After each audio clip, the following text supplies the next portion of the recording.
नमस्कार दोस्तों, एक और वीडियो में आपका स्वागत है। इस वीडियो में हम अनुपात और समानुपात के क्वेश्चन सॉल्व करेंगे। तो चलिए वीडियो को शुरू करते हैं। पहला क्वेश्चन लिखा हुआ है 16 और 40 का तृतीय अनुपाती क्या होगा। तो हमारे पास दो डिजिट हैं, मान लेते हैं ए है और बी है। ठीक है, ये कौन कौन से हैं? 16 है और 40 है। हमें बताना है कि अगर तीसरी संख्या सी होती तो उसकी वैल्यू क्या होती। ठीक है, हम एक्स मान ले रहे हैं। इसकी वैल्यू क्या होती? जो कि ए और बी का अनुपात है वही बी और सी का होना चाहिए, तो इसको बोलते हैं तृतीय अनुपाती। तो इसके लिए डायरेक्ट फार्मूला क्या होता है? तीसरी संख्या जो होती है दूसरी का स्क्वायर और बटे पहली संख्या।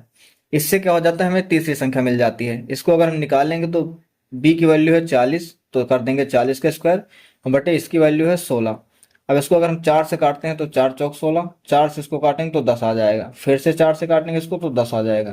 तो यहाँ से x की वैल्यू कितनी आ गई? हमारे पास 100 आ गई। ठीक है, तो यहाँ पर कितना आ जाएगा? 100 आ जाएगा। अब इसको एक बार वेरीफाई कर लेते हैं, 16 और 40 का रेशियो कितना होगा।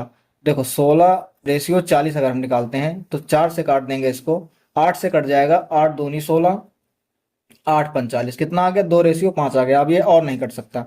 इसको चेक करेंगे, अगर हम 40 रेशियो 100 निकालते हैं, 20 से काटेंगे तो 20 दूनी 40, 20 पंचे 100, यहाँ पर भी 2 रेशियो 5 आ गया।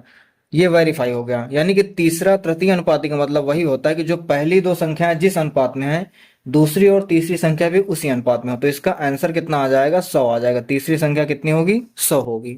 नेक्स्ट क्वेश्चन देखते हैं। लिखा हुआ है 3, 5 और 15 का चतुर्थ अनुपाती ज्ञात कीजिए। तो चतुर्थ अनुपाती का मतलब क्या होता है कि देखो तीन संख्याएं दी हुई हैं, 3 है, 5 है और 15 है। तो चतुर्थ अनुपाती निकालने का मतलब कि इसका अनुपात जो है वही इधर नेक्स्ट संख्या का भी अनुपात होना चाहिए। तो यहाँ में x की वैल्यू बतानी है। इन दोनों का अनुपात और इन दोनों का अनुपात बराबर होना चाहिए। तो वो हम कैसे निकालेंगे? इन दोनों का अनुपात को हम लिख सकते हैं 3/5 और इसको हम लिख सकते हैं 15/x। तो ये अगर बराबर होगा तभी यहाँ पर वैल्यू सही निकल पाएगी। तो इसको हम ऐसे लिख लेंगे। अब इसे अगर हम सॉल्व करते हैं तो 3×5 = 15 हो जाएगा। यहाँ से x की वैल्यू कितनी हो जाएगी? अगर हम क्रॉस मल्टीप्लाई करते हैं तो डायरेक्ट 25 आ जाएगी। यही इस क्वेश्चन का आंसर हो जाएगा।